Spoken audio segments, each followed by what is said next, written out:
the experts that you are speaking about, would they then negotiate with creditors on behalf of the consumers? Because that's also a very big problem. It doesn't help that we say to consumers, can speak to your creditors, and all the creditor says is, well, I demand this.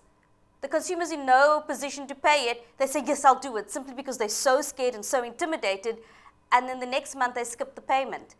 Would we be able to, as consumers, speak to people who could speak to creditors on our behalf? Yes, definitely, debt counselors can do that. They can assist consumers to engage with their credit providers. Obviously, it depends on where the account is.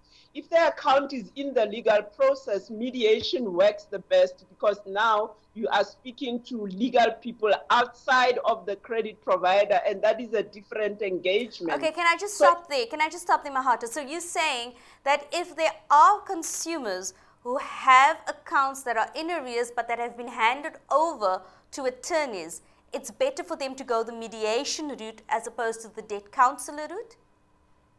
Yes, if they are already in the legal process, because anyway, in terms of the National Credit Act, where the credit provider has issued summons, that credit agreement would be excluded from going under debt review, unless if the credit provider agrees. But legally, it's not supposed to go in there.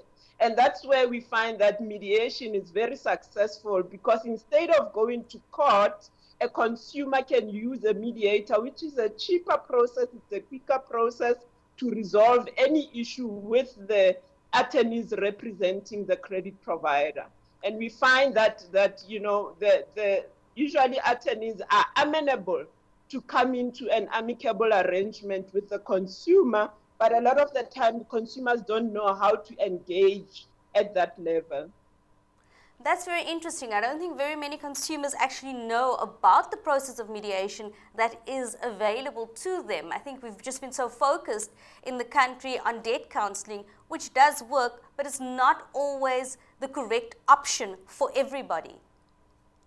No, I mean, even now, the Department of Justice has introduced what it calls court mediation, which means that prior to litigation or in the process of litigation, before judgment is given, a consumer in Gauteng, it's only being piloted in Gauteng, a consumer can choose that instead of going through the whole court process, they can request mediation.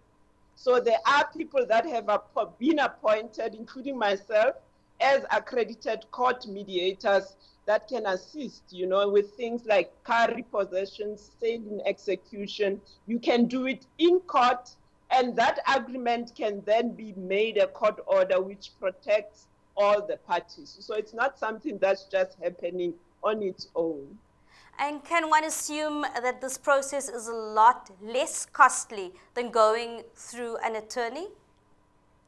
Yes, currently the fees that court mediators can charge are regulated fees, have been published by the Minister of Justice. I think a minimum amount is 450 per hour. And from our experience from the NDMA side, mediation doesn't take more than 3 to 4 hours. If you exclude the preparatory work, but it's not something that takes days and days. So it is something that can happen very quickly and with a minimal cost to the consumer. Thank you, Magauta. We'll definitely have you back to give us some more valuable information on how consumers can battle the scourge of debt in South Africa right now. Thank you so much. Thank you.